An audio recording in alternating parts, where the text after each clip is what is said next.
കോഴിക്കോട് താമരശ്ശേരി തച്ചംപൊയിലിൽ തൊഴിലുറപ്പിന് പോയ വയോധികന് ക്രൂരമായി മർദ്ദനമേറ്റതായി പരാതി. 45 വർഷം മുൻപുള്ള പക മനസ്സിൽ സൂക്ഷിച്ച് അയൽവാസിയായിരുന്ന അസീസ് ഹാജി ക്രൂരമായി മർദ്ദിച്ചു എന്നാണ് പരാതി.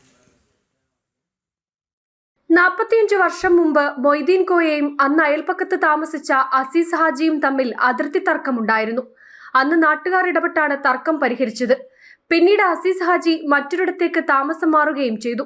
എന്നാൽ ഈ പക മനസ്സിൽ സൂക്ഷിച്ച അസീസ് ഹാജി വർഷങ്ങൾക്കിപ്പുറം കണ്ടുമുട്ടിയ വയോധികനായ മൊയ്തീൻ കോയയെ മർദ്ദിക്കുകയായിരുന്നു എന്നാണ് പരാതി.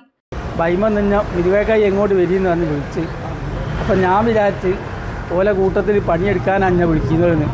അങ്ങനെ ചെന്നപ്പോൾ എന്നെ തച്ചപ്പോൾ ഞാൻ വീണ് വയ്ക്കും. ഞാൻ പിന്നെ ബടിയോണ്ടോ ഇരുമ്പോണ്ടോ തച്ചതെന്ന് എനിക്ക് ഓർമ്മയില്ല. ഒരുപോലെ തച്ച് പൊളിച്ചാഞ്ഞിരിക്കുകയാണ്. കാരണം ഒരു 41 കൊല്ലം മുന്നേ അതിൻ്റെ ഒരു പ്രശ്നം ഉണ്ടായിരുന്നു.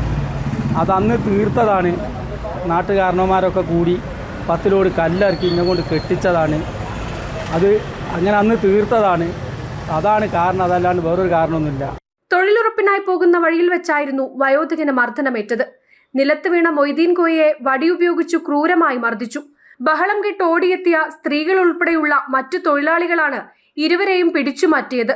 മർദ്ദനത്തിൽ പരിക്കേറ്റ വയോധികൻ താമരശ്ശേരി താലൂക്ക് ആശുപത്രിയിൽ ചികിത്സ തേടി. സംഭവത്തിൽ താമരശ്ശേരി പോലീസ് കേസെടുത്ത് അന്വേഷണം ആരംഭിച്ചു. ജനം, കോഴിക്കോട്.